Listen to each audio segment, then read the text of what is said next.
What a great time to be here. I will be very transparent with you. When I was being invited to go to Curacao, I wish it was in the flesh and face to face, not just on Zoom. One Yes, day we need to arrange for that to happen, yes, but we'll wait for the future on that. Thank you for the yes. invitation. I will not keep you long in a presentation. I will try to be as efficient as I possibly can to go through this topic. Let me give you the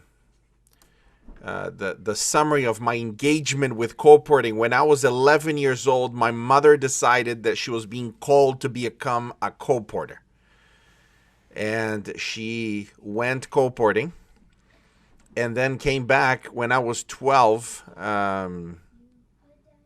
Not came back. She was with us, but when I was 12, she decided it's time for you to go colporting, Sam. And little Sam was taken for a 3-day ride colporting. It was my first time. And she taught me how to present the prospectus. She taught me how to introduce myself. She taught me how to make the call to action at the end, the sales pitch at the end, to get the signature, how to, fill in the order form. And after 3 days of training, she takes me to the street and she says, now you go ahead and visit every house. It's your mission. Do not come home before you visit all these homes. And I said, no, I'm not going to do that. No way am I going by myself colporting. She said, yep, you will. This is your mission and you will do it. No, I won't. I'm scared. I'm going to people's homes. And of course, it would take a great level of craziness for a mother to send a 12-year-old into the homes of strangers to sell books. My definition of colporting is this: selling books to people that don't want to buy books with the money they don't have to buy the books. That is colporting. And if you've ever had that feeling in your stomach, the tightening before you knock on a door, it's a terrible experience because it's like, I don't want to do this, but God says you should, but I don't want to. God says you should. Once you knock and start presenting, then the day goes well. It's a wonderful experience, unforgettable, but it's hard to get started. At least it was for me. I am sure that is not the case in Curacao, but for me, it was hard. Eventually, I tell her, I'm scared. I don't want to go. And her words still ring in my ear. Little Sam, the mission is more important than your fear. The mission is more important than your fear. That's the legacy that my mother has imbued within me. And I went. Why? Because I was more scared of her than I was of the people. So I went from house to house that day, and I even sold a book. It was an amazing experience. After that, I colported for 8 holidays as a student, always in a different city in Brazil. I grew up in Brazil. And then I went to England. I went to England as a teenager to study. Then I came back to Brazil to do my theology, and then back to England for my master's, where I was a local church pastor for 11 years in London before being called to the General Conference. That's a short summary of my journey and my involvement with colporting. Colporting is amazing, amazingly difficult, and usually the things that are difficult, they bring in the results. And colporting is certainly one of those. And I want to talk to you about what is the difference between colporting in the 20th century and colporting in the 21st century. What is the difference between colporting in the 20th century and colporting in the 21st century?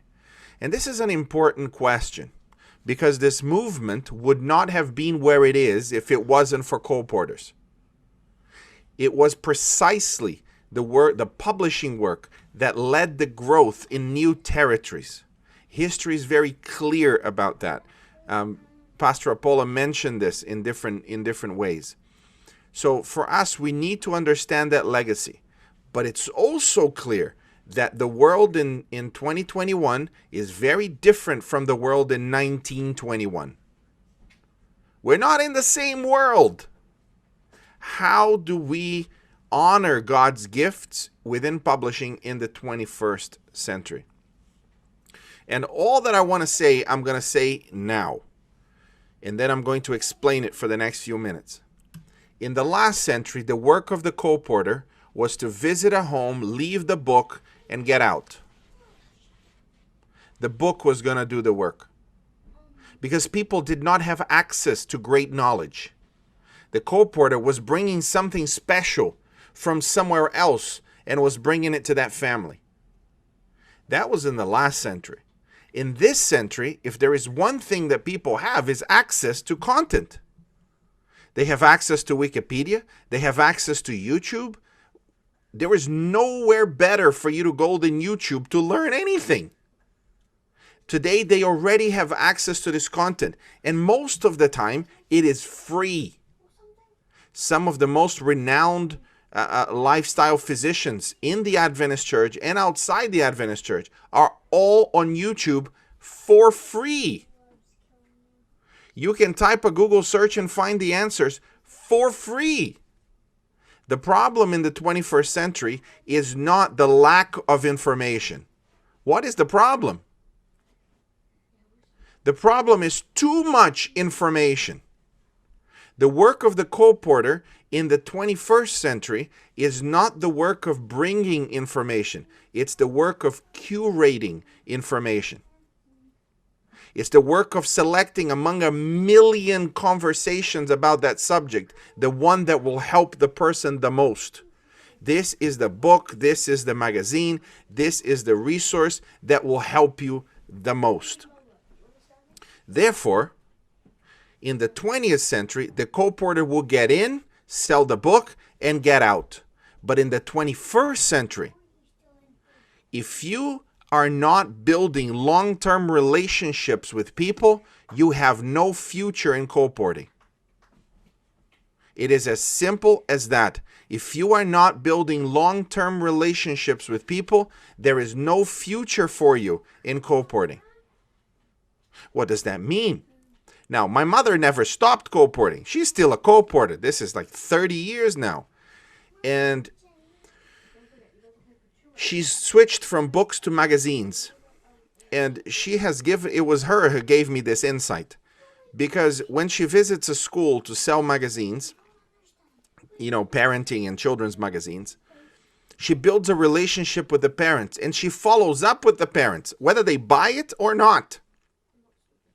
After 6 months of counseling, of prayer, of connections with them on social media, on WhatsApp, on Messenger, she brings to them and says, hey, I have a special discount on this magazine. And guess what? People suddenly find the money. Why do they find the money? Because they believe that she cares and they believe that that content will be really helpful to their family. Long-term relationships of trust, where people see the colporteur as a guide, not a hero, a guide that will help them, a guide that will see them through the divorce, a guide that will see them through the diagnosis from the doctors, a guide that will see them through the rebellion of the teenage daughter, a guide that will see them through in the headaches that don't go away, a guide that would see them through to curate, to find the best literature, the best holistic content that will connect them with Jesus, that will be healthy, that will be relational, good relationships, etc. Colporteurs in the 21st century fly by evangelism doesn't work. It's long-term relationships of trust that will enable you to sell more, to reach more, to evangelize more, and, of course, to expand your ministry. Now, there are 3 steps in digital evangelism, because colporting for me is mission first, sales second. It's important you understand that. And I know that the Adventist world of publishing is divided. And Steve, Pastor Paula, I'm talking from my experience, and I may be wrong because it's not my department. But I have seen that there are two schools of thought. In one school of thought, sales first, the book will do the mission. In the other school of thought, mission first, the book is a consequence of the mission. And I'm not even sure which one is right or wrong, but I'm telling you my perspective. My perspective is mission first. If the person needs you to pray for them, then you're going to stay the time and you're going to pray for them. If they need you to give you Bible studies, you're going to leave the sales behind a little bit and you're going to focus on Bible studies because mission comes first. That's how I'm approaching this. So bear that in mind. When it comes to mission inside this new world of digital technologies, here is what we find, and this is where the presentation will come in. Publishing in the new era. Publishing in the new era. I put here Spider-Man because that is our new era. How do you bring books to a generation that just watches movies? That's the challenge, but it's possible. In the next 24 hours, over 100 million people will search Google and YouTube for trustworthy answers to their deepest crisis. A colporteur will knock on the door with a book that has the answers they're looking for. They're going to close the door to the colporteur and they're going to proceed to Google and ask the same questions. They're going to look for Facebook. They're going to look for YouTube. In the United States, where we have data, there are 3.8 million searches for Bible-related questions about the Ten Commandments, who's Jesus, how to read the Bible, what is Armageddon, etc. People no longer go to their friends or church members or they go to YouTube. They go to Google to find the answers. 450,000 death-related questions. Life after death, what happens when you die? 1.2 million anxiety-related searches. 2.3 million depression-related searches. And in the US, every 30 days, almost 20,000 people go to Google and type the words, God, please help me. This is truly an indictment into our society that you have nowhere else to go but the internet. There are 3 parts of digital evangelism, only 3 things, and this applies to colporting. And I would suggest that you incorporate this in your strategy. Number 1, you need to help people find us. You need to help people find you. The colporteur traditionally is the one who goes and finds people from door to door in different places. The strategy also has to incorporate helping people find you. Create great videos, create great content on Google so that when people in Curacao, when they type on Google, whatever search query that your book will help solve the problem for them, Google needs to put your content first. Genuinely try to help people in their moments of crisis with what they're searching for the most, and they will find you. And they will find you quickly. The second step, once they find you, is that you need to help them find Jesus. And this is through personal interactions. This is through a long-term social media back and forth. This is for the long haul. You will contact your clients once a week or once a month, and you would say, if they know that you have, if you're a spiritual person, if they know that, you can just ask straight to it. This week I'm going to take some time to pray for your family. What exactly should I pray for? Are you trying to sell a book? No, you're trying to add value to their lives. You are demonstrating that you care for them because Jesus cares for them. And 2 weeks later, I've been praying for your daughter. How is she? Does she feel better now? Follow up with people.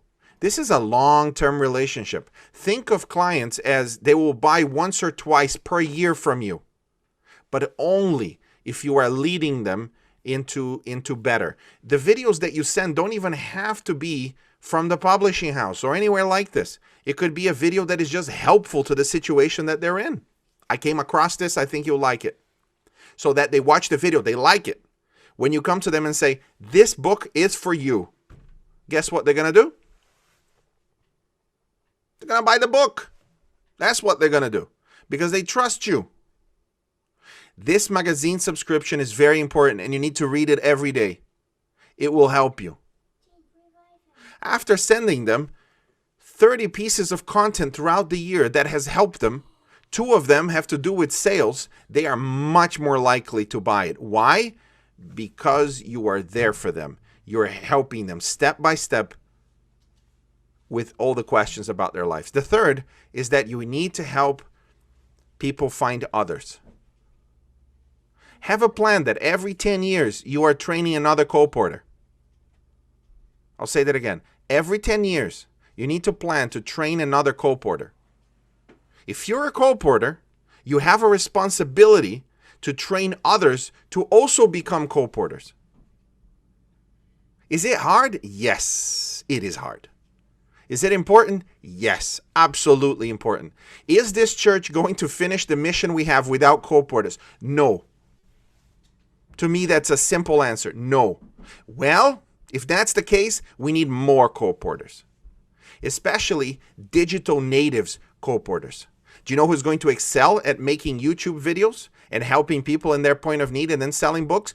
18 to 21-year-olds. How can you inspire an 18-year-old to become a colporteur and become a YouTuber and sell books to sustain them and to get them through college and to help them through that profession? If you ask any teenager, being a YouTuber is probably one of their dreams anyway. So think about that. You need to inspire a new generation. And here are some examples of this. So this is the official church page of the Seventh-day Adventist Church from May last year until now. We have received 1.41 million prayer requests. I'll let that sink in a little bit. 1.4 million prayer requests, and we've reached 1.11 million users. Okay? How did we get to it? Facebook ads. You have to become a ninja in Facebook ads, and it will take you about 4 hours. That's it. 4 hours, you've got it. And I'll demonstrate how easy it is in a moment. Let's have a look at what kind of ads. Look at these ads. Okay, these are 4 examples. We have 450 of these. Ad number 1. Once upon a time, you were a little kid with big dreams that you promised you'd make real one day. Don't disappoint yourself. What can we pray for you about? Simple message. Guy laughing. Pray for me. Send a message. Look at that. 637 shares. This ad alone brought in 16,500 prayer requests. People that read it and decided, you know what? I need prayer. And you know, most of the people that contacted us were young men, 18 to 24. Where else are young men going to go? There's nowhere else for them. People just say, well, you're a man, you're strong, deal with it.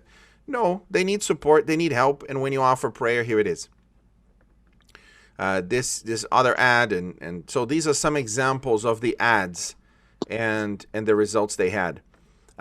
This ad, 16,000 prayer requests. Do you know how much we spent in this ad to get 16,000 prayer requests? Just over $300. That's it. That's all. Just over $300. What does that mean? It means that Facebook knows what people are looking for. Facebook knows when they're not doing well. Facebook knows those that would accept prayer. They know everything. So let's use that knowledge to help people get there. Let me share another screen that I have here before we go to the most important platform.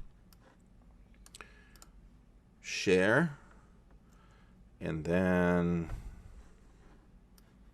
let me find the... I think it's this one.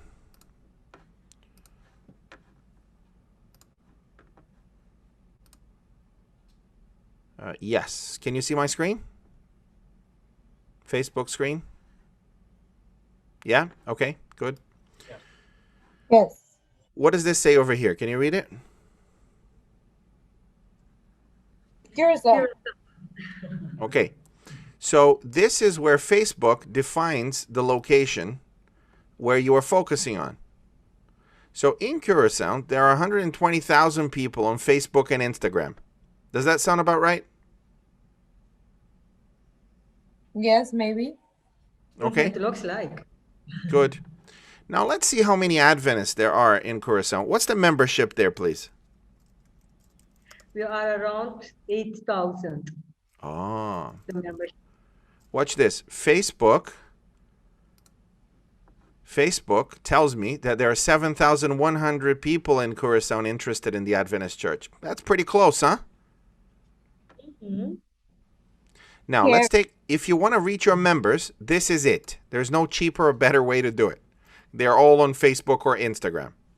Now, let's remove this here and let's find those that are interested in the Bible. Do you have books that talk about the Bible? If you don't, close the whole department down because you need books that talk about the Bible, right? That's why we're here. So let me just put Bible here. And in Curacao, there are 25,000 people that are interested in the Bible. Okay? What I'm going to do is that I'm going to narrow this audience. Just narrow it. Do you have books that talks about health? Yes, we have Good. plenty. Health. Okay, so we're going to, let me see health. See how many. See if we have this. Okay, so there are fewer than 1,000 people who like the Bible and are interested in health. Okay, but there are 1,000 people. So we're going to try, apart from health, we're going to try other health-related stuff. Health and wellness. Let's try that. Okay, here we go. Health and wellness who also like the Bible. So those two things must be true. How many people do we have here? And the membership equivalent 8,000. No, not the membership. Forget the membership. This is just regular people. 5,000. Yeah. 5,000. We have 5,100 people in Curacao that Facebook knows about who are interested in the Bible and who are interested in health and wellness. And if I really want to go further, I can exclude. I want to exclude, and I didn't test this before. Let's see what happens if I exclude Seventh-day Adventists.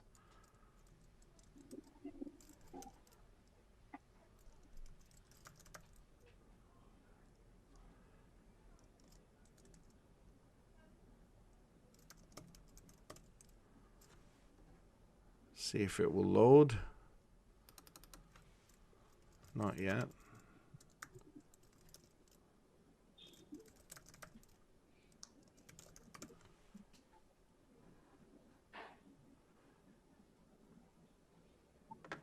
Not loading.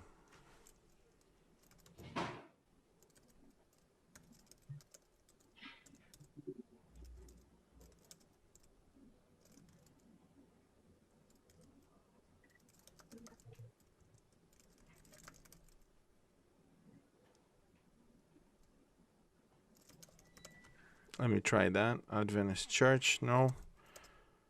Somehow it's not loading. But if you want, you can exclude from this number those that are Adventist. And here's the beauty of it. You can present a series of ads just to them that invite them to talk to you. Or that shows them a resource or something. Why does that matter? Because those will be great leads for you to contact and build a personal relationship with them. And colporteurs, you need to do this from your own business page. Or the conference could do it for all of you and just distribute. Hey, contact this person, they're interested in that. Contact that person, they're interested in that. And how much money do you need to spend? Well, start with $5 a day, $2 a day, $1 a day. Okay, start somewhere. And then you start measuring. Okay, it takes me $3 for somebody to receive a visit from a colporteur. And what about the sales of that? Did it materialize or not? Because you need to measure the results to see what's effective and what isn't effective. But social media can help people find you, and it can help you find the people. who would be interested in this. The future of colporting involves this new kind of door knocking. You shouldn't stop the other door knocking, but you should learn new methodologies for door knocking. And this is certainly a very important one. But in all of this important, what is the most important platform for colporters? Let's share this. What is the most important platform for colporters? If you think you know, write down on the chat. If you can, just write down on the chat which one is, in your opinion, the most important platform for colporters. And for the church in general, but also for colporters. Anyone want to have a go? Is it WhatsApp? Is it Facebook? Is it Twitter? Is it Instagram? Is it YouTube? Is it TikTok? What is the most important platform? I know. We will not give you a prize if you get it right, but you will get 3.5 claps.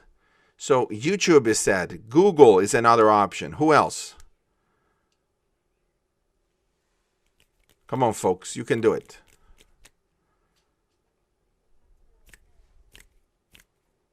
I can wait. Pinterest, Facebook. All right. What else? LinkedIn. LinkedIn is good. I like it. Instagram, very important, Instagram. All right. TikTok. Let's give Daily, and Daily tried multiple platforms as I can see, but her first one, or his first one, was the right one. It is YouTube. Here we go. 3.5 claps. It is YouTube. YouTube is the most important platform for mission. Why? Because YouTube is equivalent to the Gutenberg revolution. YouTube is where people go for education, for content, for knowledge. So colporters, you need to have a YouTube channel. This is very important. Each one of you, but the conference could, no, it's your YouTube channel where you connect with the 26 people who would buy from you in Curaçao or in different parts of the world. YouTube. What do I do, Pastor Sam? What do I do? It's very simple. You take one of the books, you read a paragraph, and you mention why that's important and to whom that's important. And then the next day, you take another book, you read another paragraph, and you mention. That's the simplest form of a video. But Pastor Sam, I don't have cameras. Do you have a phone? Because that's all you need. You need a phone. That's it. You've got a camera on your phone. You've got everything you need on that phone to be a YouTuber. So what are you waiting for? Get a plan and start a YouTube video. But who's going to watch? My mom? Your mom is a great start. If your mother just watches and shares, that's already a start. What you want is to have each video with at least 50 views. That's your goal. Each video, 50 views. You can do this. And that way, you will begin to build your audience. Read their comments, answer them. People that will criticize you, it's fine. It's easy to criticize on the internet. Leave them alone. Keep doing your job. When you visit with clients, you can give them, say, here's my YouTube channel. Follow me on my YouTube channel because I'm giving amazing content there that will be really helpful for your family. And when you contact them from week to week to week to week, guess what you send? You send your own videos to them as well as other people's videos. Maybe there are other colporters in the island who are creating content and so on. Share with them. This is not a competition between you. The more you work collaboratively and together, the more your clients will trust you and would buy from you. It is as simple as that. So my encouragement to you is to take YouTube seriously and get started on it. Who are you going to do the channel for? Okay, now the last part of this presentation is who is what we used to call the target audience. Of course, your target audience is everybody and their cousin. But you need to define very clearly who you are talking to. And just remember this. If you confuse, you lose. If you confuse, you lose. In the 90s, when I went colporting for the first time, you would introduce yourself as members of the Home and Health Service, blah, blah, blah, and it would be very confusing. Nobody really understood that you were there to sell a book by the time you enter the house. In the 21st century, I want to suggest to you that most places, that strategy doesn't work anymore. And the proof of that I have for that is a friend of mine who was the most successful colporter, I think, in the history of Brazil up to this point.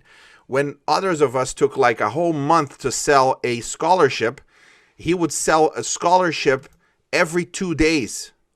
After 1 week, he went on holiday with 3 scholarships. This guy's a legend. I grew up with him.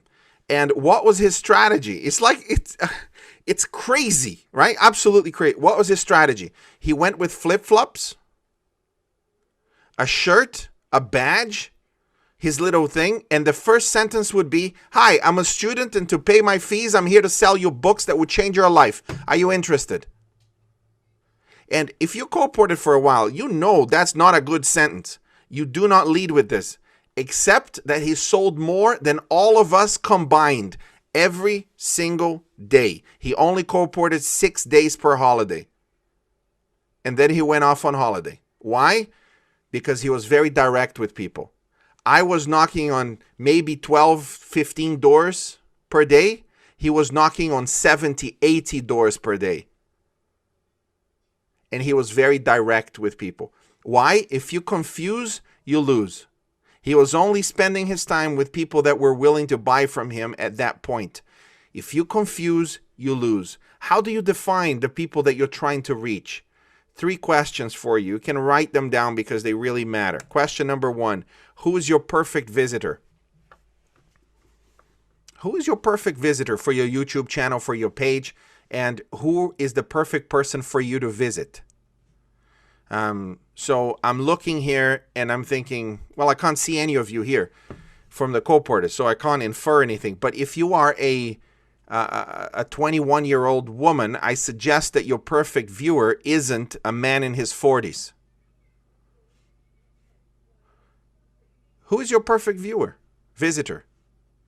You know, who are you really speaking to? Are you speaking to people that have gone to college? Who do you sell the most to? Define who your perfect visitor is, and then imagine that you're just talking to them. And YouTube will find you those people. I promise you, it's amazing how this works.